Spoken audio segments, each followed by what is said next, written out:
urgencias gastrointestinales.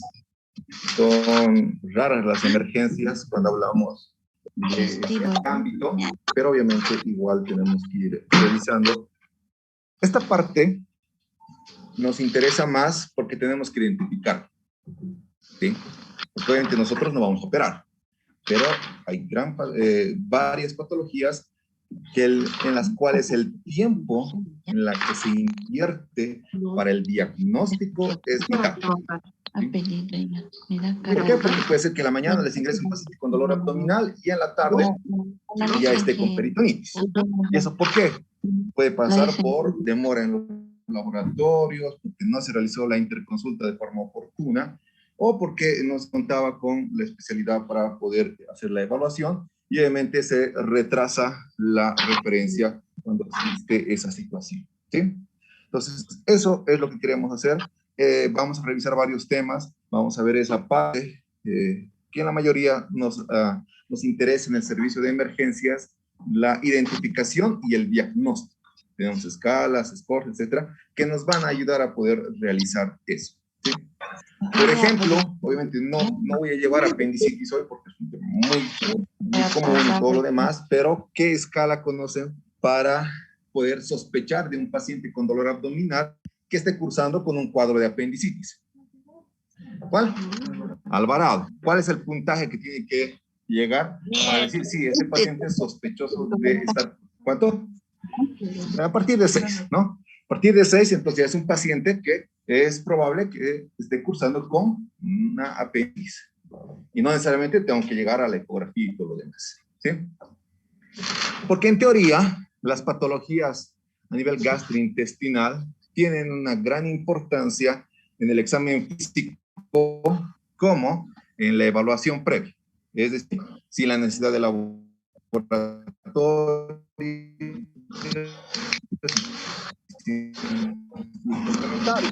¿por qué? Porque si no nos convertiríamos prácticamente en robots mecanizados estando y en emergencia no hacemos eso. Tenemos que tomar conducta con el cuánto. A ver quién dice. ¿Cómo? No lo entendí, Canello.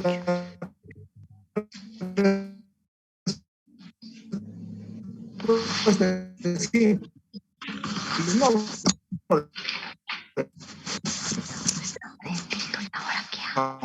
Con dolor. ¿Qué? El paciente está llegando a la sala de emergencia con dolor y que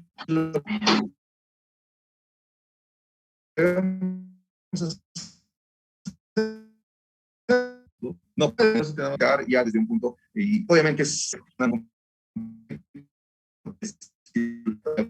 pase anal, pero obviamente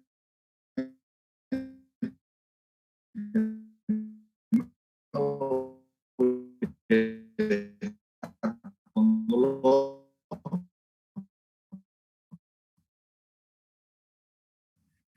mientras ese paciente espera su evaluación. Obviamente el cirujano no va en ese momento.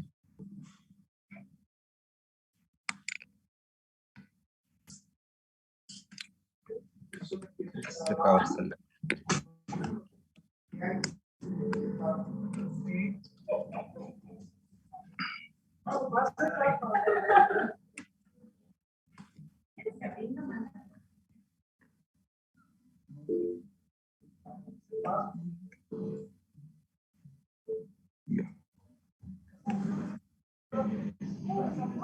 Por cierto, voy a transmitir, no voy a grabar.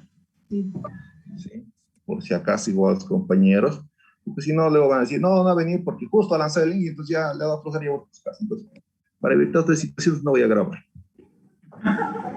Bien, entonces vamos a hablar del dolor. Obviamente el dolor es algo que ya conocemos, ya lo hemos visto, es uno de los primeros capítulos cuando revisábamos medicina interna, en tercer año de medicina o en el semestre que corresponda, pero es uno de los primeros capítulos, ¿sí?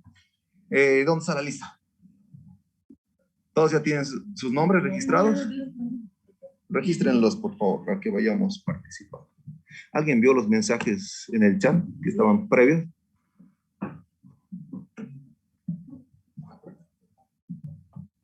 Así porque ya, si yo transmito, ya no puedo controlar los micrófonos.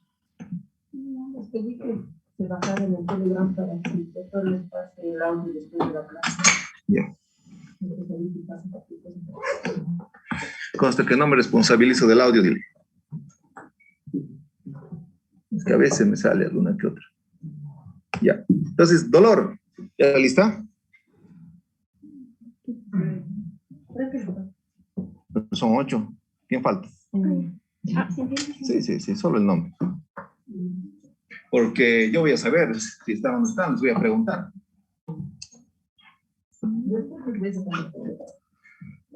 Va sacando foto y lo va subiendo al grupo para... Espérame. Ya. Ya, entonces, Leticia, tienes mala suerte, me acuerdo del nombre, ¿para qué me dices? ¿Qué es dolor?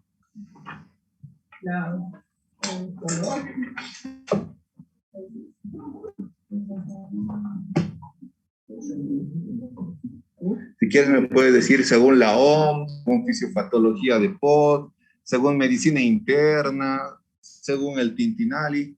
¿Qué significa dolor?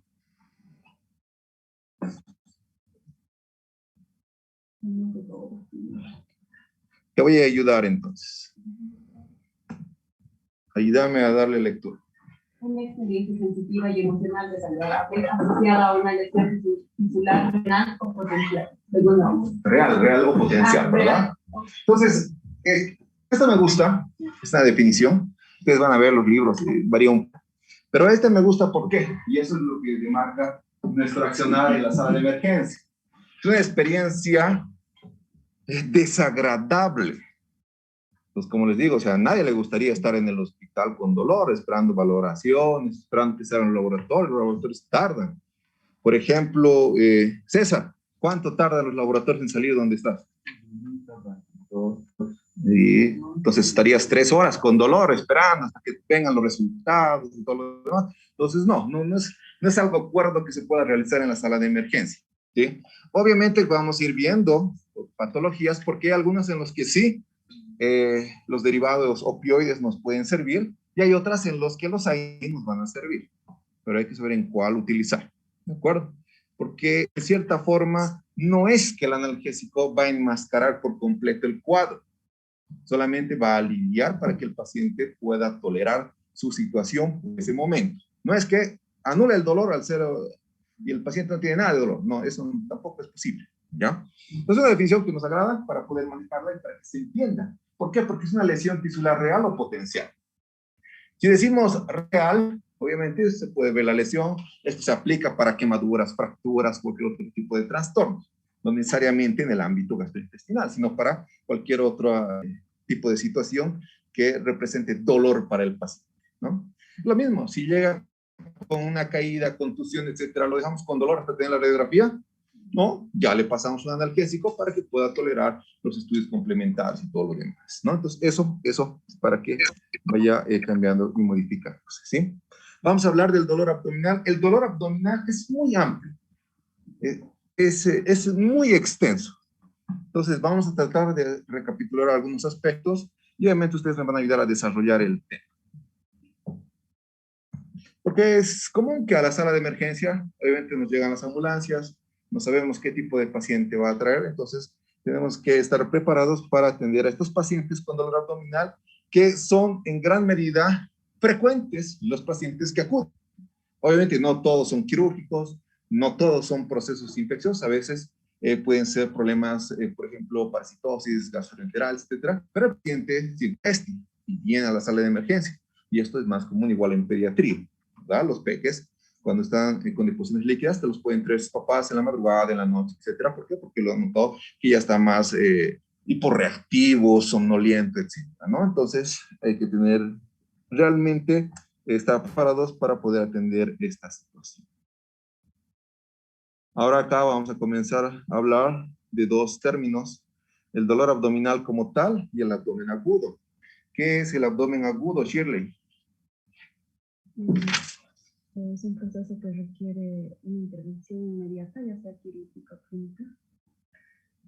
Está bien, va a requerir intervención inmediata y normalmente es de tipo quirúrgico, ¿sí? Hay un tiempo que todavía tenemos cierta discordia, pero se aproxima por lo menos a las 6 horas de inicio del dolor que se tiene para poder resolver esa situación. Y es lo que les decíamos, ¿no? De llegar en la mañana con dolor abdominal y a la tarde ya tienes una peritonitis. Si tenía que hacerle un pequeño cortecito para sacarle el apéndice de este tamaño, ahora le va a hacer este, porque va a ser toda una laparotomía exploradora, ¿sí?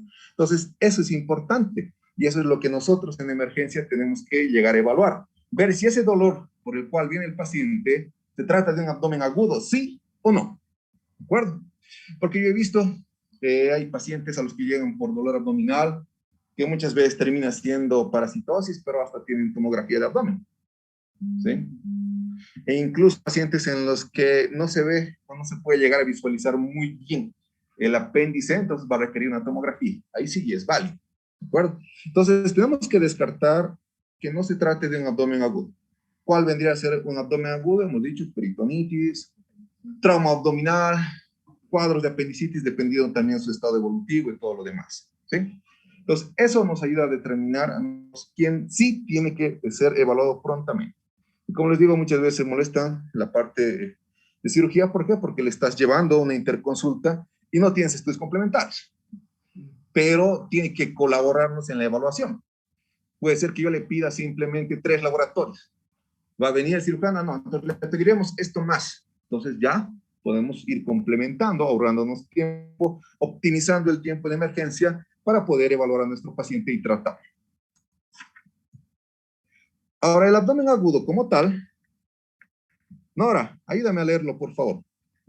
Síntoma clínico que engloba abdominal en instauración reciente, requiere diagnóstico rápido y preciso, con posibilidad de tratamiento quirúrgico. La definición la ha obtenido de Jiménez y Murillo, es un libro de emergencia.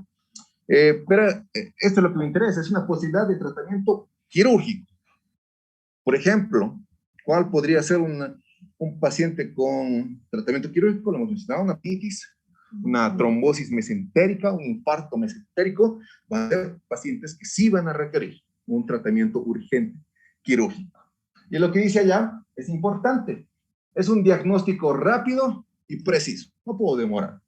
Si no, ese paciente se puede llegar a choquear, va a estar con sepsis a foco abdominal, shock séptico a foco abdominal y obviamente se va a ir complicando más aún.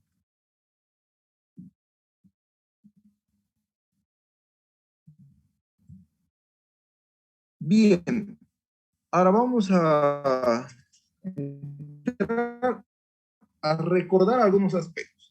No saben que eso es parte de pregrado, pero que ahora las vamos a ir comentando solamente por la relevancia del caso.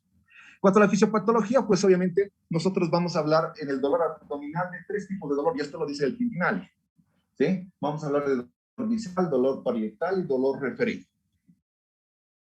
Obviamente hay otros tipos de dolor que en la facultad en pregrado ya hemos visto, ¿verdad? El dolor urente, el fugitivo, el dolor el de tipo cólico, espasmódico, etcétera, ¿no? Pero ahora, cuando hablamos de abdomen como tal, nos interesa el dolor visceral, parietal y el referido.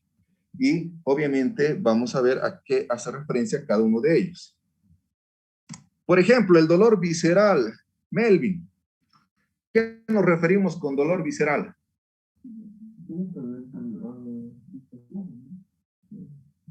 Ya, está bien, a ver, vamos a ir dando.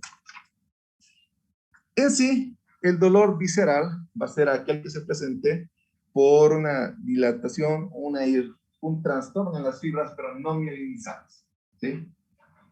Ahora, ¿cuál es la importancia de este dolor visceral?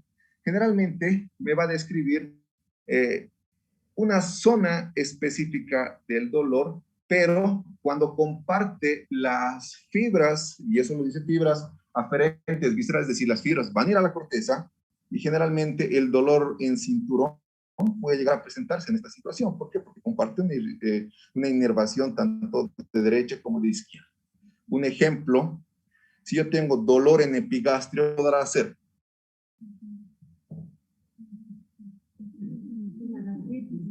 Podrá ser una gastritis, una pancreatitis, o sea, algo que comparta la inervación de derecha a izquierda.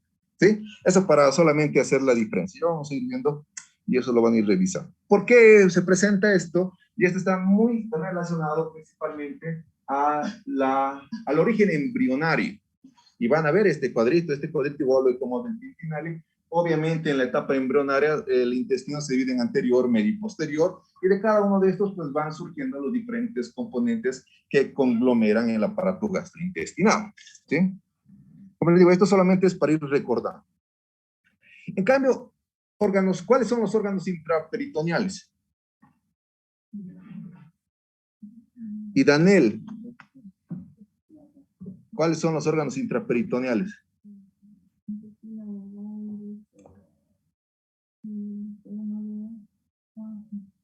No se olviden que voy soltando preguntas sueltas, ¿verdad? Y después, la siguiente, les voy a volver a preguntar todas las que estamos revisando. Porque en teoría esas partes ya deberíamos dominar, ¿ya? En cambio, el dolor parietal, esta ya se debe a fibras minimizadas, generalmente a un dermatoma superficial.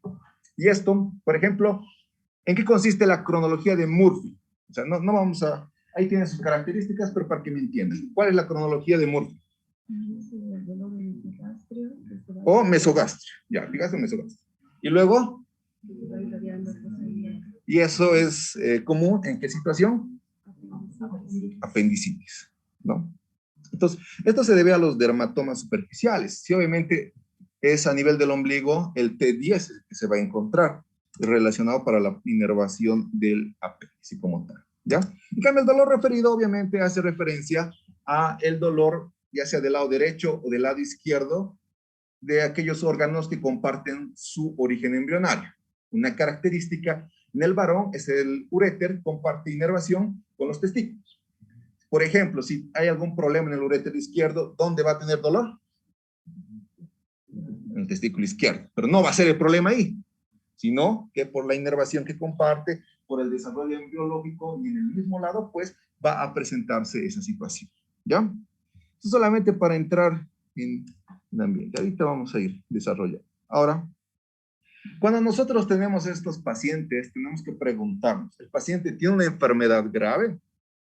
Un paciente con dolor abdominal, Cristian, ¿qué será importante o qué nos llevará a pensar de que este paciente con dolor abdominal realmente puede llegar a complicarse? ¿Habrá algún antecedente patológico relevante en esta situación? Bueno, sí, dependiendo del cuadro, o sea, de la patología, por ejemplo, la cronología de Murphy nos debería pensar a una apendicitis. Ahí te voy a poner pausa. Y si ese paciente ya sufrió una apendicectomía hace 3 años y tiene dolor en el mismo lugar, puede, bueno, podemos descartar otras patologías. Otras patologías que se encuentran justo en ese sector, ¿verdad? Porque igual puede ser otro paciente al que ya le han hecho una colestectomía, pero que requiera dolor en hipocondrio derecho. Y que es clásico, tú le haces el Murphy y queda positivo, etcétera. Entonces, ahí tendremos que ir evaluando. Ahora, estos pacientes con dolor abdominal, tengan muy en cuenta que cuál vendría a ser una enfermedad grave, aquellos pacientes que están con anticoagulación, porque obviamente ellos no van a entrar inmediatamente al quirófano. Pacientes con pasos, pacientes con problema, un trastorno cardiológico, cuando pidan el riesgo quirúrgico les va a estar alto. ¿Y realmente va a poder ingresar? No. E incluso esos pacientes muchas veces terminan complicándose. ¿Por qué? Porque el riesgo quirúrgico es alto para poder ingresar a quirófano. Otra pregunta que debemos plantearnos es si el paciente tiene un conjunto de síntomas que corresponden a un patrón de enfermedad, ¿verdad? Y es lo que decíamos. Si es cole, obviamente va a tener dolor en hipocondrio derecho, etc. ¿Qué es la pentada de Reynolds? ¿A quién no le he preguntado? Fabiola. ¿Qué es la pentada de Reynolds? La más fácil, la triada de Chodron.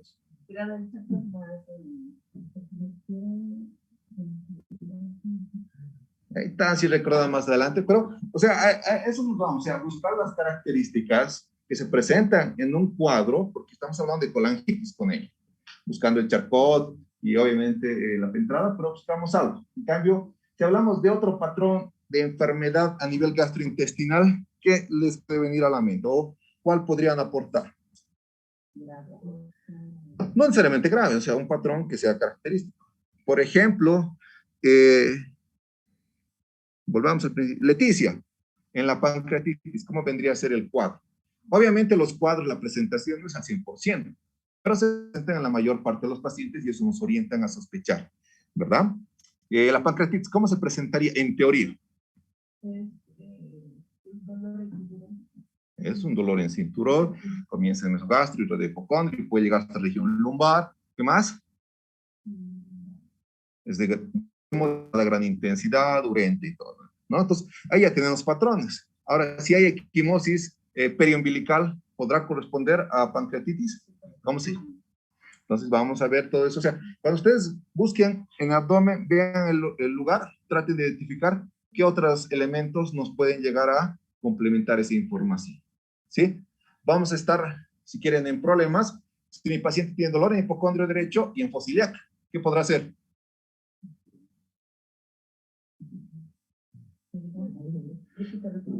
Pues un dolor en fosiliaca derecha y en hipocondrio derecho, ¿qué podrá hacer?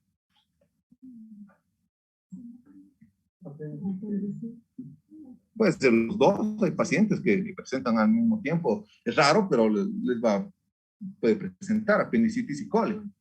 ¿Sí? La anterior semana teníamos un paciente al que lo querían operar por apendicitis. Lo hemos revisado, toda la clínica para apendicitis, ecografía nos da cole agudo. Entra a quirófano principalmente por la cole, pero igual también se le realiza la apendicectomía. O sea, puede presentarse, no es tan común, pero puede. ¿Ya? La pregunta que tenemos que plantearnos, a ver, César, ayúdame a leerla, por favor. Existen situaciones especiales, factores de riesgo que podrían dificultar la identificación de una enfermedad física o de un proceso patológico conocido. ¿Cuáles vendrían a ser estas situaciones? Yo te doy un ejemplo, un niño de 2 años, un niño de 1 año no te va a avisar, ¿verdad?, dónde le duele. Personas mayores, secueladas, que están con afasia, etcétera, no te va a decir dónde le duele. ¿Qué más? De los pacientes con trastornos mentales, autismos, etcétera, todos ellos, es difícil que realmente nos digan, ¿no? Entonces, si realmente le duele o no. Incluso a veces esos pacientes no permiten que se los evalúe, se los revise, ¿no? A veces necesitan que incluso el papá o la mamá esté cerca de ellos para poder hacer la evaluación, no dejan. Especialmente los niños con autismo, síndrome de Down, etcétera. Entonces es complicado hacer con ellos la evaluación. No porque no se pueda, sino es que necesitan a alguien, no confían simplemente en la persona que está evaluando, y más aún con las mascarillas, peor todavía. Ya, entonces eso vamos a ir revisando. Esto de emergencia, creo que nos vamos a cansar, se van a aburrir, les voy a decir siempre, pero 3 cosas: dolor abdominal, instauramos estas 3 cosas, veremos su presión, su frecuencia cardíaca, ya tenemos que tener un acceso periférico. Obviamente, si es un cardiópata y un renal, no voy a colocarle, hemos dicho, una solución endovenosa, tal vez solo un acceso, en este caso un stopper, podría ser suficiente. Y obviamente si desatura, pues el oxígeno para apoyo. Y a veces sí le va a ayudar porque estos pacientes con dolor, cuando uno tiene dolor, comienza a aumentar la frecuencia respiratoria, comienza a aumentar la frecuencia cardíaca, hiperventila, etcétera, y eso puede disminuir. Entonces sí es importante apoyarlos con oxígeno en primera instancia. Ahora, vamos a ir detallando estas circunstancias. Paciente que tiene una enfermedad grave. Y eso nos planteamos realmente. Puede ser o no algo grave. Es un cuadro quirúrgico, solamente es un trastorno alimenticio, es una enfermedad de ácido péptica, etcétera, o es un cuadro de parasitosis. Pues todo eso tenemos que ir planteándonos, ¿verdad? Para no hacer toda la hermenéutica de mi paciente, valoración con cirugía, anestesia y simplemente una parasitosis. Porque es muy raro que nos refiera o que sea un evento quirúrgico si el paciente tiene deposiciones líquidas, ¿verdad? Si hay deposiciones líquidas y hay dolor abdominal, ¿en qué sospechamos? Un cuadro infeccioso, parásitos, etcétera. Pero no vamos a decir, sí, su apéndice. debe ser apendicitis, debe ser colecistitis, no. Entonces, eso también hay que ir descartando para no tomar a todos los pacientes como pacientes prequirúrgicos, ¿no? Ahora, si me viene el paciente con dolor, hemos dicho, calmamos dolor. Si el paciente está hipotenso, etcétera, pues lo tenemos que estabilizar, ¿verdad? ¿Por qué está con taquicardia? Hemos dicho, por el dolor. Hay que disminuir la frecuencia cardíaca pasándole un analgésico. Si tiene fiebre, pues obviamente le pasamos un antipirético, en este caso el metamizol o paracetamol, lo que ustedes gusten. La idea es controlar el dolor, ¿sí? Se estima que por lo menos el dolor puede aumentarte hasta 10, un valor de 10 latidos por minuto en la frecuencia cardíaca, ¿no? La temperatura también nos puede llegar a aumentar ese valor cercano también a esos 10 latidos por minuto. Y cabe recalcar, si el paciente no está hipotenso, no está taquicárdico, tampoco me va a descartar, ¿sí? No porque sus signos vitales están estables, entonces no creo que es algo crítico grave, no. ¿Por qué? Y aquí les doy un ejemplo, un paciente hipertenso que siempre maneja 140, 90, no va a estar bien, porque él maneja 140, 90 y está llegando 180. Entonces, ¿qué quiere decir? Para nosotros parece que no está hipotenso, pero está hipotenso, porque no es la cifra habitual que maneja. Entonces, eso también tiene que tomar en cuenta. Los signos vitales solamente nos orientan, ¿de acuerdo? Pero no nos van a descartar si realmente se trata o no de un evento quirúrgico o de un abdomen agudo. Lo normal vendría a ser que si se trata de un problema quirúrgico, pues un paciente esté taquicárdico, hipotenso, o sea, datos de inestabilidad hemodinámica, ¿sí?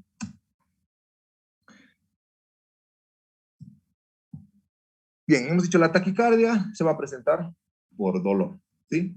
No siempre nos va a hablar de estado de choque, o sea, de una alteración del estado hemodinámico. Hemos dicho que puede estar taquicárdico por dolor, fiebre, ¿de acuerdo? No necesariamente, ¿por qué? Porque tenga un compromiso en el estado hemodinámico. Entonces, veamos también la temperatura en estos pacientes. Por eso es que lo ideal es que estén monitorizados. Obviamente, estos monitores también tienen un conector para poder tomar la temperatura y se puede ver directamente en el monitor. Ahora, si no, pues tendrán los termómetros en pistola, los de mercurio, los digitales, etc. En cuanto a la reanimación y valoración, el monitoreo, hemos dicho, tiene que ser constante, principalmente de la presión, frecuencia cardíaca. Se debe mantener cifras de saturación por encima de 90 y se debe tener cuidado durante la hidroterapia. ¿Por qué? Porque no podemos sobrecargar a todos los pacientes. Y espero que hayan revisado cómo puedo utilizar la curva de pletismografía para poder determinar si a mi paciente le puedo administrar volumen o si es que requiere volumen. Ya se les he dicho la anterior semana. ¿Cómo es? ¿Quién ha averiguado? Doble tarea, entonces. ¿Ya? Entonces, es que esas cosas les va a servir. Les he dicho, el oxímetro ustedes lo van a tener en cualquier lugar. No van a necesitar del monitor realmente o de la ecografía. No es tan fidedigna, obviamente, pero es orientativa. Es algo que ya nos puede marcar la conducta para ver si a ese paciente le puedo administrar 2.000 cc, lo puedo dejar con un plan de 3.000 en 24 horas o le administro 1.000 en 2 horas, etc. Entonces tiene que ser algo que nos guíe, no puede ser nuestro instinto. No, a este paciente hoy le voy a pasar 1.000 a chorro y luego para 2 horas. Y a otro paciente, no, a este le dejaremos para 4. No, tiene que estar guiado en algo la reanimación que ustedes vayan a realizar. Por eso hablamos de parámetros de reanimación. Obviamente los laboratorios será importante y muchas veces no tienen que esperar hasta demorar los resultados. ¿Por qué? Porque a veces el laboratorio ya tiene, por ejemplo, los electrolitos los puede tener en 20 minutos, pero no les quieren pasar porque no está impreso, no está firmado. Tranquilamente van y del aparatito, que es una hoja chiquitita, ya sacan, se puede tomar la foto y ya tenemos electrolitos. Del hemograma también sale rápido. O sea, la idea es que el laboratorio nos facilite, que vayan ustedes, averigüen los resultados o manden a alguien y ya pueden obtener. No es que los laboratorios realmente tardan 3, 4 horas, porque hasta centrifugar, procesar, no tarda ese tiempo. Tal vez está a lo mucho 20 minutos hasta que la máquina haga su trabajo con la muestra y ya imprime los resultados. En primera instancia, hasta que los transcriben, todo lo demás, pues lleva tiempo, pero ya pueden obtener. No esperen hasta que realmente lleguen los laboratorios si ustedes están viendo que ese paciente está mal. ¿sí? Porque nos quejamos de que tardan mucho las valoraciones, tardan mucho los laboratorios, pero no tratamos de acelerar en ese aspecto. Laboratorios. En un paciente con dolor abdominal y Daniel, ¿qué le pedirías? Ya, está bien. Hemograma. Ahí quédate, Daniel. Y Daniel le va a pedir hemograma. Bien. Nora, ¿qué más le pediríamos? Ya le hemos pedido hemograma. Primero laboratorios. No te emociones. Ahí vamos a llegar a los estudios complementarios. Primero laboratorios. Hemograma. Después.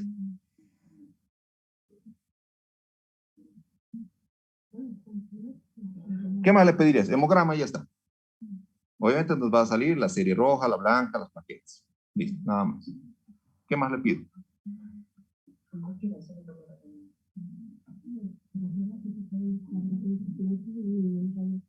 Pero ¿cuáles son los laboratorios completos?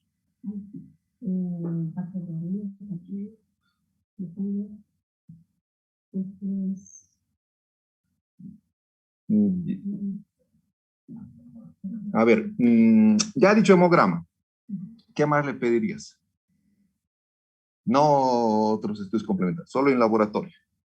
Y tienes una batería. ¿Qué le pedirías de toda esa batería?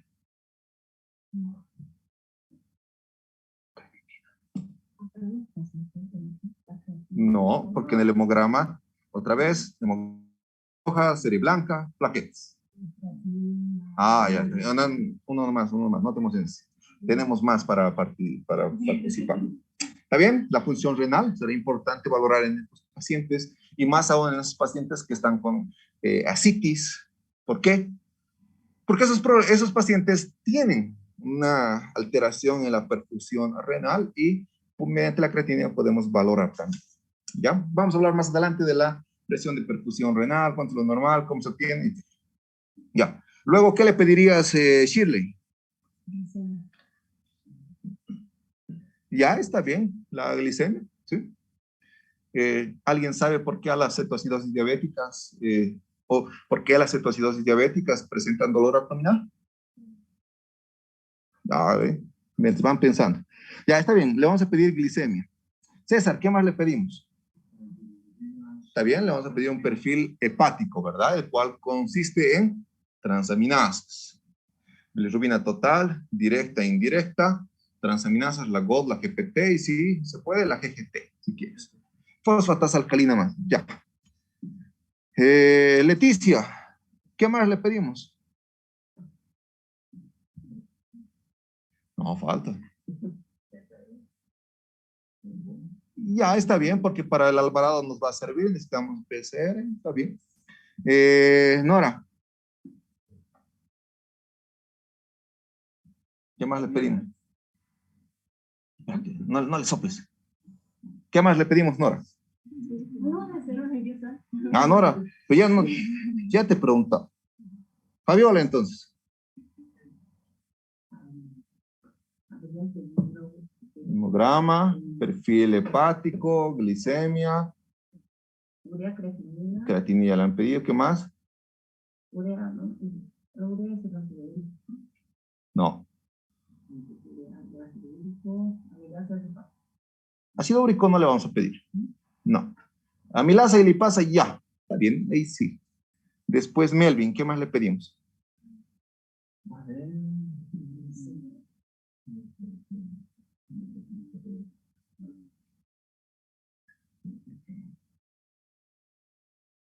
En laboratorios, obviamente. O ya lo han dicho todo. A ver, falta los electrolitos para poder ver. Entonces, vean que lo que acaban de mencionar es lo más macro que podemos pedir. Podemos complementar con otros, por ejemplo, me mencionaba Nora, ¿verdad? El ego, sí, puede ser en un paciente con dolor abdominal, que no esté muy claro y además me refiero a dolor a nivel de hipogástrico con puntos ureterales medios superiores dolorosos con hiperfusión positiva. Ya, está bien, podría ser para poder descartar, ¿de acuerdo? Pero no en todos los pacientes con dolor abdominal le vamos a pedir un ego, ¿sí? Como no a todos los pacientes con dolor abdominal tampoco le vamos a pedir amilasa, ¿sí? Obviamente a todos sí los electrolitos le vamos a pedir, Ahora, si vemos que probablemente sea un paciente quirúrgico, pues ya le pediremos un grupo bifactor, ¿verdad? TPI en los tiempos de coagulación también, TP, actividad, INR, también le podemos decir PIL, ¿sí? Todo eso entrará en la coagulograma, ¿verdad? O sea, eso en cuanto a los laboratorios. La anamnesis, esto lo vamos a solamente ir repasando así, superficial. Será muy importante la descripción, y aquí va a ser quizás uno de los únicos temas donde sí voy a hacer mención a este aspecto, porque en ello sí nos interesa. ¿Desde cuándo comenzó el dolor? Ha sido de inicio súbito, insidioso, se ha acompañado de otras molestias, náuseas, vómitos. ¿Qué más le podríamos preguntar? ¿Está bien si se ha irradiado? ¿Sí? ¿Está bien si hay alguna conducta que acentúa o exacerba el cuadro? ¿Está bien? O si ya alguna vez antes tuvo el dolor. Y te puede decir, sí. Te va a decir, sí, cuando me han dicho que tenía piedras en la vesícula, pues ya, te está orientando a que probablemente también se pueda tratar de un cólico biliar o un problema en la vía biliar. Pues ya nos está orientando. O sea, por eso es importante la parte de amnesis en el dolor abdominal. Obviamente los antecedentes, sí, les he dicho, si hace una apendicectomía, pues, obviamente hay que buscar otras causas. Si es en hipocondrio derecho. ¿Cuáles son las causas? Ahí vamos a buscar una gráfica y ahí vamos a poder trabajar eso. Igual los eventos previos y todo eso. La exploración es muy importante y palpen ustedes, revisen al paciente. A veces uno le da el trabajo, le designa al interno viene y dice, sí le palpó, pero no le duele nada. Vamos nosotros, apenas lo toca, sí, listo, se queja de dolor. Entonces, tienen que evaluar personalmente a los pacientes. ¿Sí? A veces con la gran cantidad de pacientes que se tienen en emergencia puede ser limitante, pero hay que revisar con plenitud a todos los pacientes. ¿De acuerdo? Si no, les va a hacer cometer errores. Porque les va a decir, no le duele nada. Entonces, no, no debe ser nada agudo. Vas a volver en 30 minutos y ya está. Una peritonitis, paciente choqueado y todo lo demás, no. Entonces, tienen que evaluar ustedes a los pacientes, ¿ya? Esto de la inspección, lo voy a pasar. Obviamente solo me interesa la parte de equimosis. Si es un paciente con trauma y yo veo equimosis en hipocondrio derecho, pues obviamente tendré que descartar que no se trate de hígado. Si es del lado hipocondrio izquierdo, que no sea vaso. Si es región lumbar, eso en trauma sí me va a servir el punto de las equimosis. Ya el resto de cicatrices, si es paraumbilical, infraumbilical, media. La auscultación de igual manera, nos la vamos a pasar. Ahora, estos 4 cuadrantes, pues obviamente eso es para la parte de pregrado, ¿verdad? En el hospital nosotros siempre debemos manejar los 9 cuadrantes. Hipocondrio derecho, izquierdo, epigastrio, flanco, izquierdo, derecho, mesogastrio, ilíaca, izquierda, derecha, hipogastrio. Eso de plano solamente es para ir recordando.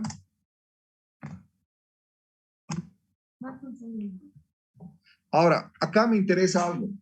La irritación peritoneal. Eso sí es importante encontrar, es el abdomen en TAP. A veces el paciente, por el mismo dolor, puede llegar a contraer los músculos, ¿sí? Entonces, nosotros tendremos que evitar o tratar de compensar esa resistencia. Y una forma para poder realizar es que el paciente flexione las extremidades o las rodillas si quieren y se puede revisar. Y de esa forma, pues ya no va a hacer tanta resistencia el paciente. Y no nos va a hacer cometer el error de que realmente, sí, es una peritonitis, luego lo revisamos con el analgésico más tranquilo. No, no se trata. ¿Ya? El signo de rebote es el Bloomberg, obviamente, se nos habla de irritación peritoneal. Ahora, en las mujeres, obviamente, se añaden más patologías. Una EPI le puede producir dolor abdominal, una torsión de ovario, un folículo hemorrágico o una quiste, etcétera, puede llegar a producir. Entonces, esa parte ginecológica también hay que ver en la mujer. Si ustedes creen que se trate, también pidan una ecografía abdominal y una ecografía ginecológica. La exploración rectal solo nos la vamos a reservar para los pacientes que nos indican que han tenido presencia de melena o vómitos con sangre, es decir, hematemesis. Solamente para poder hacer la prueba de guayaco positivo. ¿De acuerdo?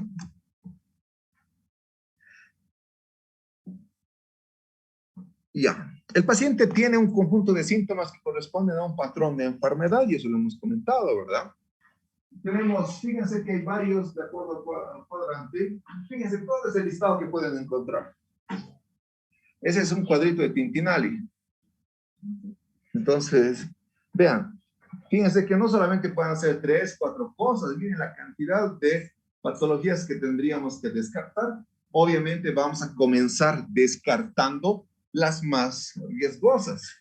En este caso, las que se pueden requerir un tratamiento, una intervención quirúrgica, apendicitis, colecistitis, etc.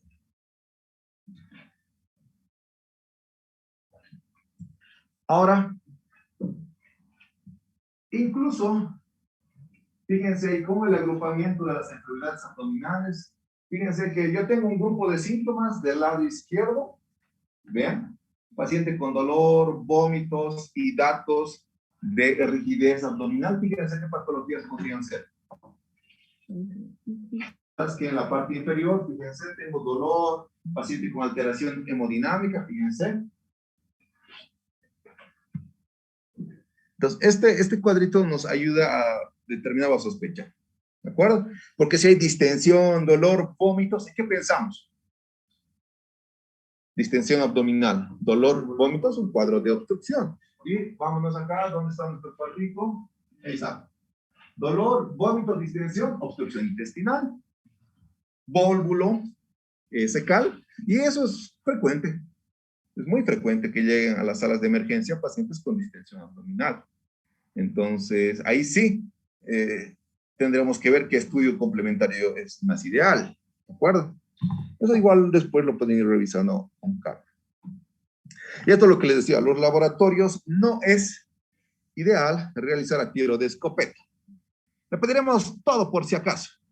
Le pediremos, aquí alguien ya quería pedirle ácido úrico. ¿Qué más le piden? Proteínas le pediremos por si entra quirófano, por ahí nos cierra la pared. No, eso no nos interesa, ¿de acuerdo? El perfil lipídico tampoco va a ingresar. ¿Qué más no entraría dentro de factor reumatoideo, etcétera? O sea, hay un montón de exámenes que no corresponden. Como les digo, igual, el examen general de orina no se realiza a todos los pacientes, ¿sí? Pedirle a todos los pacientes ecoproparasitológico tampoco se puede hacer a todos los dolores abdominales, sino en aquel el que realmente está sospechando algo de ustedes. Por eso es que cuando ustedes indaguen a estos pacientes y les pregunten, pues ahí tienen que ejercer su parte de investigador. Acá, por ejemplo, en el Tintinali nos da una lista de qué estudios podríamos solicitarles, ¿no? De acuerdo, en la primera columna, ustedes van a ver los estudios complementarios y en la segunda columna van a ver las patologías en las cuales sí nos va a ser útil. Obviamente, si hablamos de pancreatitis, la lipasa siempre va a ser mejor, pero si no tengo lipasa, pues la amilasa me va a hacer. Y es por eso que les decía, en el dolor, apuntar la glucosa y en la cetoacidosis sí hay dolor abdominal. Pero no es porque tengo un cuadro quirúrgico, no. No, eso lo van a revisar y van a comentar la siguiente. Entonces ahí tenemos otras pruebas más que podemos complementar. El examen de orina, obviamente, si yo sospecho de nefrolitiasis, ¿qué más? Pielonefritis, o una infección de vías urinarias bajas, pues ahí sí, ¿no? Ahí tenemos después casi todo lo que hemos ido comentando. El lactato podría ser muy útil en la isquemia mesentérica. Lo característico de la isquemia mesentérica, que no es tan común, yo lo he visto pocas veces, pero es un dolor intenso. Tú le pasas analgésico, el paciente no cede, ¿sí? Entonces, si es un cuadro tan intenso, ese paciente con irritabilidad, con datos de peritonitis, etc., una de las causas podría ser una isquemia mesentérica. Entonces, le pueden pedir el lactato, ¿sí? Eso les va a ayudar a ir a sospechar y a confirmar todas las dudas, ¿ya? Bien. Y esto, a ver, Israel, ayúdame a leer, por favor. No existe evidencia que apoye la utilidad de los exámenes habituales para la valoración del abdomen para pacientes del servicio de urgencia. No debe confiarse solamente en la información de los exámenes de laboratorio para hacer el diagnóstico. Entonces, ¿qué nos quiere decir esto? Y esto lo dice el Tintinali, ¿no? Nos dice que no solamente debemos depender de los laboratorios para llegar a nuestro diagnóstico, ¿sí? Porque la mayor parte del diagnóstico se hace de forma clínica, y además nos dice que los exámenes habituales para el abdomen, o sea, no existe una batería del 1 al 11 pedir a todo dolor abdominal, no. De toda esa batería, tú le pedirás de acuerdo a lo que están sospechando, lo que quieren descartar para poder realizar, ¿sí? Entonces, tomen en cuenta esos dos aspectos. Ahora, la leucocitosis como tal, en un hemograma, ¿me va a hablar de cuadros infecciosos realmente? ¿Me va a decir si realmente se trata de apendicitis, colecistitis? No. Puede haber apendicitis con leucos dentro de parámetros normales y sí terminar en una intervención quirúrgica. ¿Por qué? Volvemos a dar el ejemplo de la hipertensión. Pacientes que normalmente pueden manejar 5.000 de leucos. Con una infección se van a incrementar. Va a llegar a 9.000. Para el organismo, para el cuerpo del paciente, obviamente, se están incrementando los leucocitos. Pero para nosotros puede ser que no. Entonces, ¿cómo vamos a saber también cuánto tenía el previo, cuánto maneja? Pues no sabemos. Entonces, el valor de la leucocitosis como tal no quiere decir infección en todos los casos. Como también la ausencia de leucocitosis no descarta que exista una infección. ¿Sí? Un ejemplo, obviamente saliéndose un poco de esto, pacientes con cetoacidosis, ellos te llegan deshidratados, hemoconcentrados, te puede llegar 20.000 de leucos. Y tú lo hidratas, le haces un control a las 6 horas y está en 8.000. ¿Había una infección y la hemos curado? No. Digo que estaba deshidratado, hemoconcentrado, etcétera, o era reactiva su leucocitosis, entonces no necesariamente era una infección. Y acá en el dolor abdominal hay que tomar en cuenta, ¿sí? Que no toda leucocitosis es un indicio de infección, como también la carencia de una leucocitosis tampoco descarta una infección. Ahora sí vamos a entrar a los estudios de imagen. Los estudios de imagen son de apoyo, pero en base a lo que ustedes están sospechando. No creo que sea viable que a un paciente con dolor abdominal le pedimos radiografía, ecografía y tomografía. No. O sea, de acuerdo a lo que están sospechando, pues le pedirán. Si están sospechando obstrucción intestinal, ¿cuál va a ser el elemento del estudio complementario ideal para ese paciente? Radiografía. En una obstrucción intestinal, ¿me sirve la ecografía? Quizás sí, pero evito el uso de recursos, todo lo demás. Con la radiografía se puede ver tranquilamente. Obviamente que la radiografía de abdomen tiene una utilidad muy limitada, ¿sí? Por eso que a todos los pacientes con dolor abdominal, antes nos decían o nos recomendaban que todo paciente con dolor abdominal, su radiografía de abdomen, no. AP, de pie, no. Solamente en este paciente que acabamos de comentar, cuadros de obstrucción intestinal, pues en ellos sí. En el que esté sospechando un vólvulo, etcétera, pues a ellos sí les voy a poder pedir. ¿De acuerdo? Porque, por ejemplo, esa placa, a ver, ¿quién me la describe? Leticia. Si quieres te puedes acercar, no hay problema. ¿Qué ves en esa placa?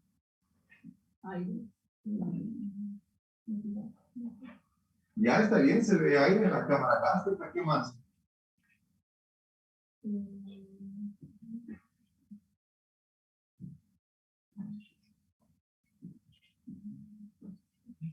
Si yo estaría sospechando de apendicitis, ¿qué esperaría encontrar en esta placa? Obviamente hemos dicho, está bien ya, borramiento del psoas, pero se ve el psoas del lado derecho.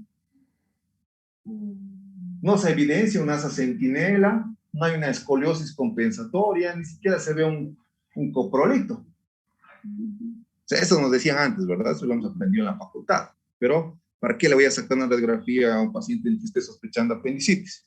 Directamente va y le solicita una ecografía, ¿no? Para no estar buscando. Obviamente eso era por clínica. Si no hay ecografista, ya está bien. Le puedes pedir esto, pero apoyándote. Pero como les digo, la utilidad es muy limitada. ¿Sí? Y eso lo dicen los libros. Todos los libros de emergencia que ustedes vean, la radiografía de abdomen es muy limitada. ¿Sí? Es poca la información que les puede brindar. ¿Por qué? Porque dependerá de la técnica. A veces dan placas que están muy penetradas, no se logra ver. El paciente es robusto, obeso, tiene gases, entonces dificulta poder visualizar. Esta, por ejemplo, es una radiografía bonita porque ahí sí se puede ver muchas cosas, pero no siempre van a ver esa radiografía.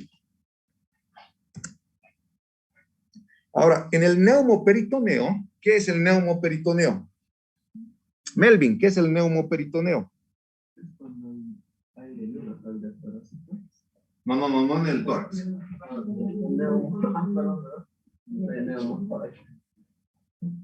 Aire subdiafragmático, como se ve en la imagen. Si ustedes logran ver, tenemos las cúpulas diafragmáticas. ¿Ahí están? ¿Sí? Y debajo podemos ver aire con su nivel. Ese neumoperitoneo corresponde a lesión o estallido de una hueca. ¿Sí? Pero ¿qué dice el Tintinani? Miren que hasta el 20% de los pacientes con perforación no se va a encontrar aire libre. Y obviamente esta placa, si uno sospecha que hay lesión de órgano, en este caso estallido de víscera hueca, el paciente tendría que estar de pie para poder hacer esta radiografía. Si ustedes lo recuestan y le sacan la placa, pues no van a poder ver aire subdiafragmático. ¿Por qué? ¿Qué pasa con el aire? Siempre trata de irse hacia arriba. Entonces, si el paciente se echa, pues se va a distribuir el aire, entonces no se va a poder evidenciar de esta forma. Entonces, placas en los que quieran descartar una perforación de víscera hueca no les va a servir en decúbito. Tiene que ser paciente en bipedestación, es decir, de pie. Pero fíjense que incluso no se confíen que hasta un 20% no van a encontrar. Esto es más común en trauma. Es poco común por una perforación de una úlcera gástrica, etcétera. Es poco común. Es más común en trauma. ¿Sí? La obstrucción intestinal, por lo menos, se vería de esta forma. A ver, ¿quién me la describe?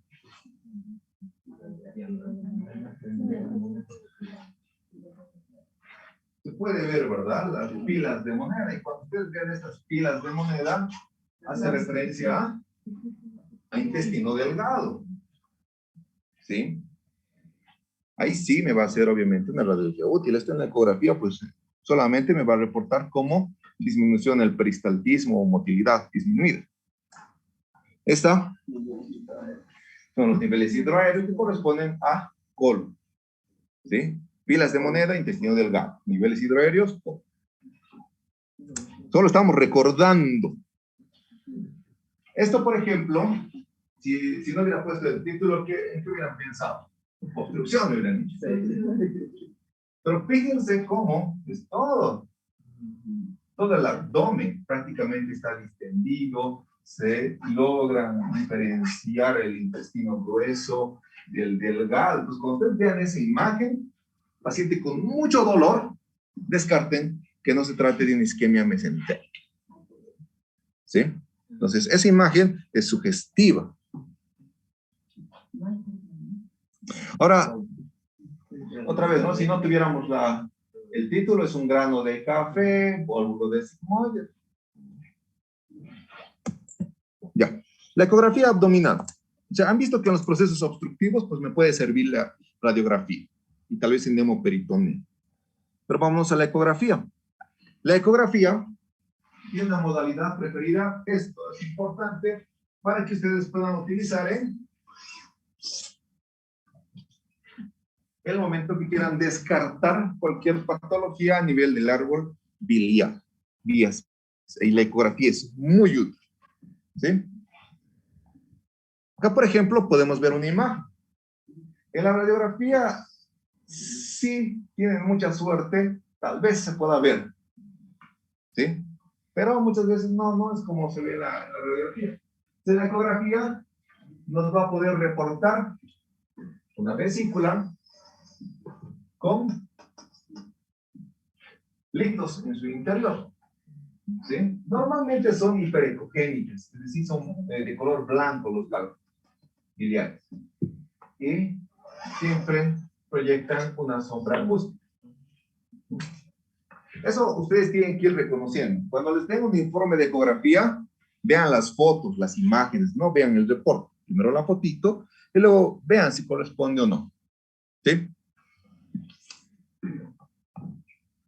¿Cuándo va a ser importante? Generalmente los cálculos, como se ve en la imagen, no hay mucha repercusión clínica, porque a no ser que se enclave en bacinete o en cuello, ya.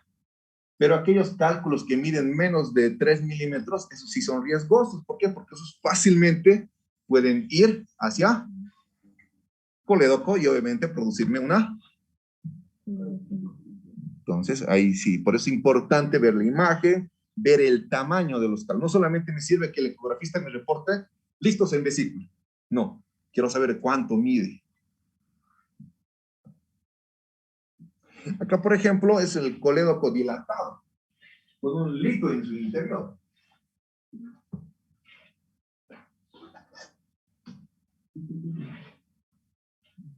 Normalmente el colédoco, ¿cuánto tiene que medir? 6, 8 milímetros. ¿Quién da más? ¿Quién da menos? Porque si me dice el reporte 10 milímetros de colédoco, ¿qué es entonces? ¿En qué sospechamos? Si me dice que el colédoco está dilatado. Lo que acaban de decir antes. Coledo. Vamos a jugar a trabalenguas. ¿Esta imagen qué es? Eso, es un apéndice. Pero es un apéndice congestivo. Porque fíjense, su pared está engrosada. Esta es su pared, miren, está engrosada. Todavía no hay líquido libre alrededor y aparentemente tampoco se ve gas. Pues no hay perforación, pero sí hay un lito. Vean que es más hiperecogénico, es decir, blanco y su sombra acústica. Vean, o sea, es importante que ustedes aprendan a reconocer las imágenes. Esta imagen es una ecografía abdominal. ¿Pero qué les llama la atención? Shirley, ¿verdad? Toma, te presto mi regla. ¿Qué te llama la atención en esa imagen?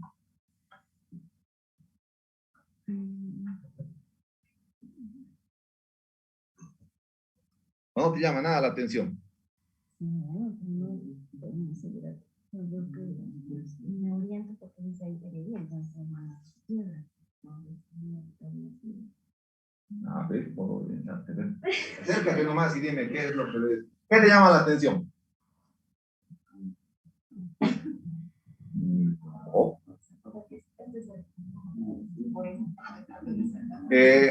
¿Han visto pacientes con ascitis? El líquido en la ecografía, ¿cómo se ve? Negro, anecogénico. Pues eso es líquido libre.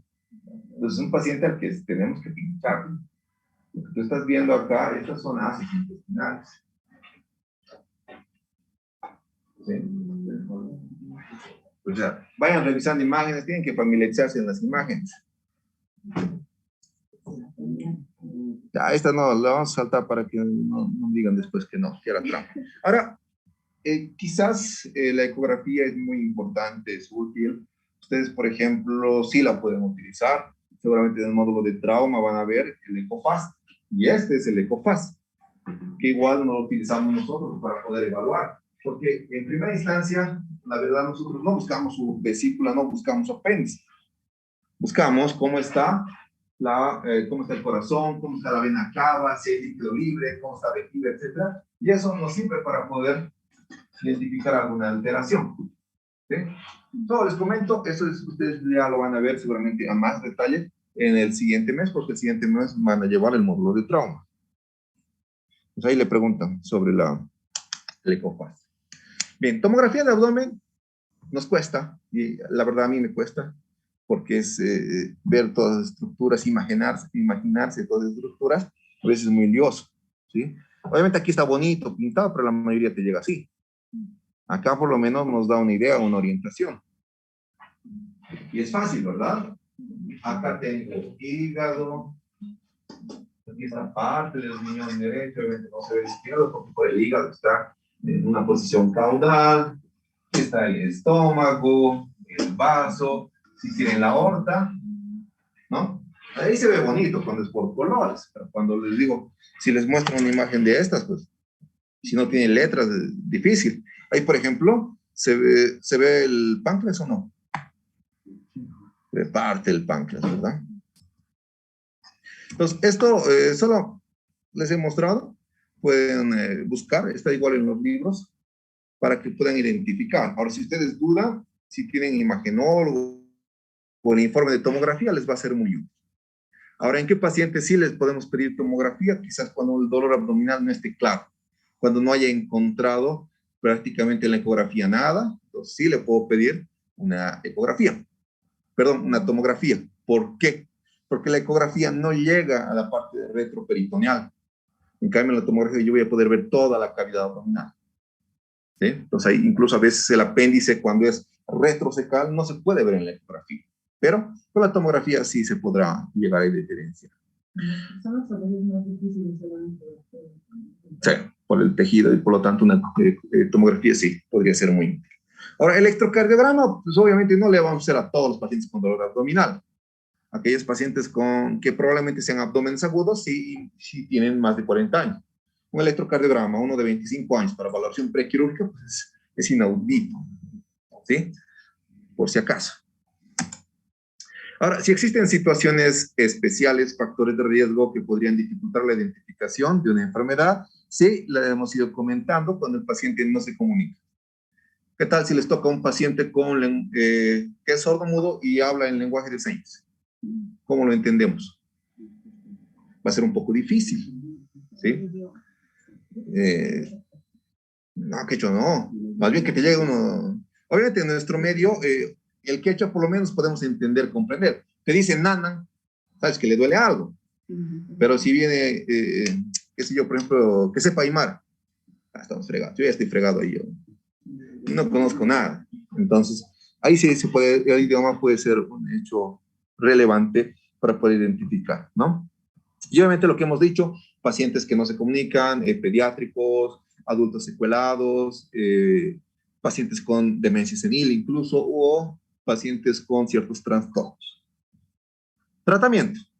Vamos a los analgésicos, hemos dicho, sí le vamos a pasar analgésicos. Ese error por el cual piensan que no se debería pasar un analgésico parte por no es un estudio, sino es más como una propuesta, ¿sí? Y es antigua, ni siquiera es nueva cuando ustedes la busquen. Es Charikov, prácticamente, pero se ha visto que los analgésicos opioides en estos pacientes, pues sí va a ser importante darles para calmar el dolor. No va a anular completamente el dolor, pero sí va a mejorar el estado del paciente. Y eso lo dice, fíjense, las agencias, obviamente la Agencia Americana para el Manejo del Dolor, sí, ¿de acuerdo? O sea, no es algo que nosotros nos estamos inventando, o sea, hay protocolos, guías que indican que sí se les debe administrar analgésicos. La parte de antieméticos, solamente si el paciente está con náuseas y vómitos. Se le puede administrar de forma endovenosa, el más común y al que tenemos más acceso es la metoclopramida, ¿sí? Otro medicamento que se puede administrar de forma endovenosa, obviamente, es la domperidona. Y esto igual, no todos los pacientes con dolor abdominal van a requerir una sonda nasogástrica, no todos los pacientes con náuseas y vómitos van a requerir una sonda nasogástrica. Si ya le hemos aplicado la medicación endovenosa, cede las náuseas y los vómitos, no es necesario. Quizás la única situación en la que podría ser necesaria la sonda nasogástrica es un paciente que a pesar de que ya le hemos administrado la medicación endovenosa, persiste con los vómitos. Ahí sí le podría ser útil. Probablemente no tiene sentido que la dejen clampear la sonda, ¿no? Tiene que ser caída libre. El ondansetron también puede ser otro medicamento que pueden llegar a utilizar para los estados nauseosos.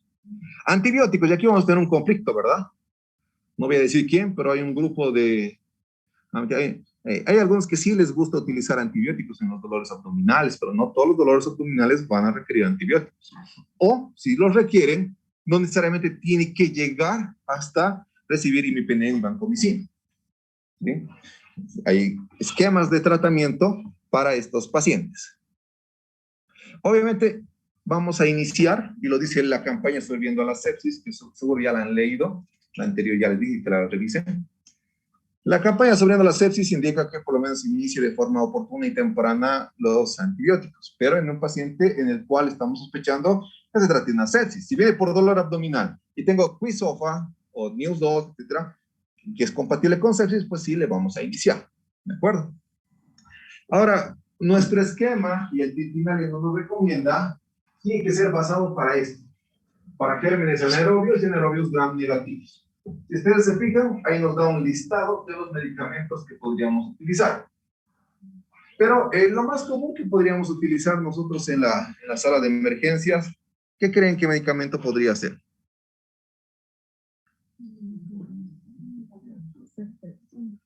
Ya, podría ser ceftriaxona en primera instancia. ¿Qué más?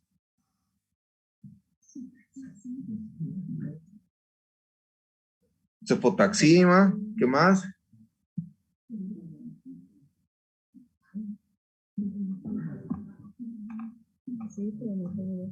Cipro podría ser, ya. Pero ¿cuándo combino? ¿Cuándo le doy cipro más metro? ¿Cuándo le doy cefotaxima más metro? ¿Cuándo puedo llegar a utilizar el pipertazo? ¿Cuándo utilizo imipenem, tindamicina?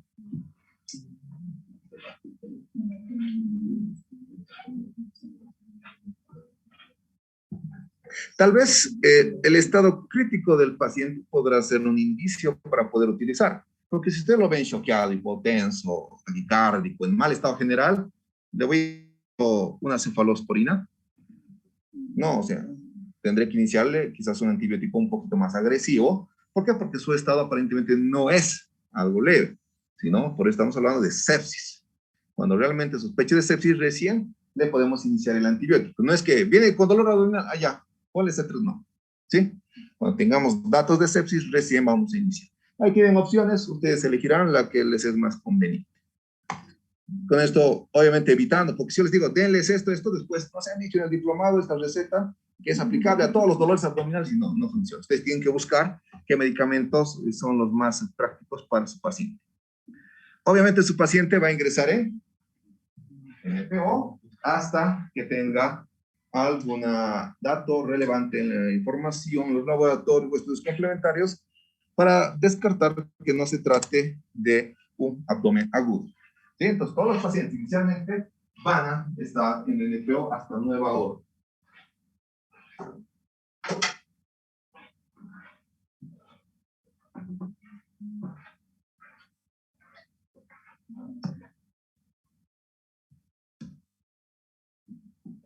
Bien, vamos a ir al otro tema.